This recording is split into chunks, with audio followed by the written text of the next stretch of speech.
Well, months ago, Florida education leaders announced public schools in the state would no longer participate in a federal youth survey because the state felt its questions were inflammatory and sexualized. Now, Contact 5 investigative reporter Katie LaGrone has obtained a copy of the new survey Florida created to replace it, and tonight she's taking a closer look.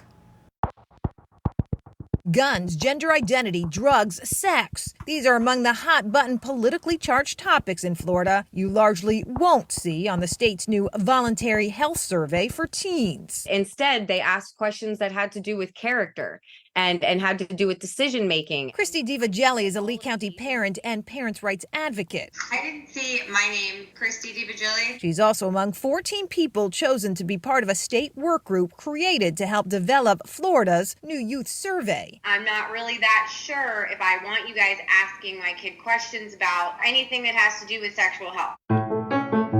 Created earlier this year, the survey replaces the CDC's Youth Risk Behavior Survey, a voluntary student questionnaire long used to chart and compare risky behaviors among U.S. teens. In 2021, for example, results from the survey revealed teen girls in the U.S. are experiencing record high levels of violence, poor mental health, and suicide risk. But last year, Florida's education boss deemed the federal survey inflammatory and sexualized, and all but ordered Florida school districts to stop using it. There were questions about sexual orientation. There were questions about sexual promiscuity. I mean, there were all sorts of questions that, in my opinion, as a parent, are best left for parents to have those conversations with their kids. So with the help of researchers from USF, the state put together its own.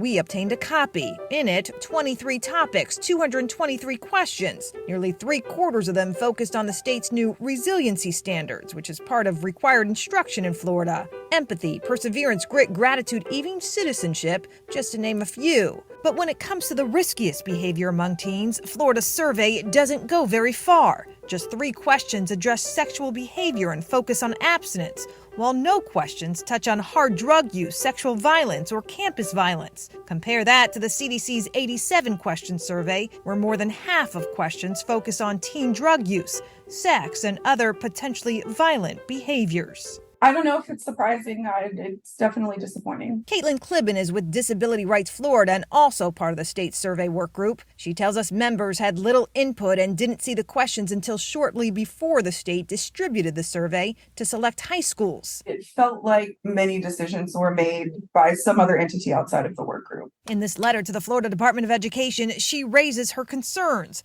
stating the process felt very rushed, while calling out teens who aren't even represented and topics completely eliminated, adding there's too much focus on resiliency standards as opposed to actual youth behavior. Researchers looking to see if initiatives regarding teen dating violence are not going to have useful information out of Florida. Details about how the state created this student survey aren't completely clear. Despite multiple records requests by us and our attorneys, Florida's Education Department has yet to provide us with all the documents related to the survey's creation and its distribution. But in this January PowerPoint presented to workgroup members, it's clear the state's intent is surveying students on resiliency, not risky behavior. It looks to me like they've taken the CDC measure and whittled or changed to fit the context of what the Florida political structure wants. Dr. Sandra Chafulias is a professor in educational psychology for the NEAG School of Education at the University of Connecticut. She's not involved in Florida's survey or the CDC's, but she spent her career studying and creating youth assessments. We asked her to review Florida's new survey for its strengths and weaknesses. It doesn't allow us now to do this national comparison, so we're going to lose the ability in many ways to track how Florida is doing in comparison to other states, which is an important indicator of the health of the citizens of your state. On the other hand, you're going to have a lot of information about this space of resilience, education, character.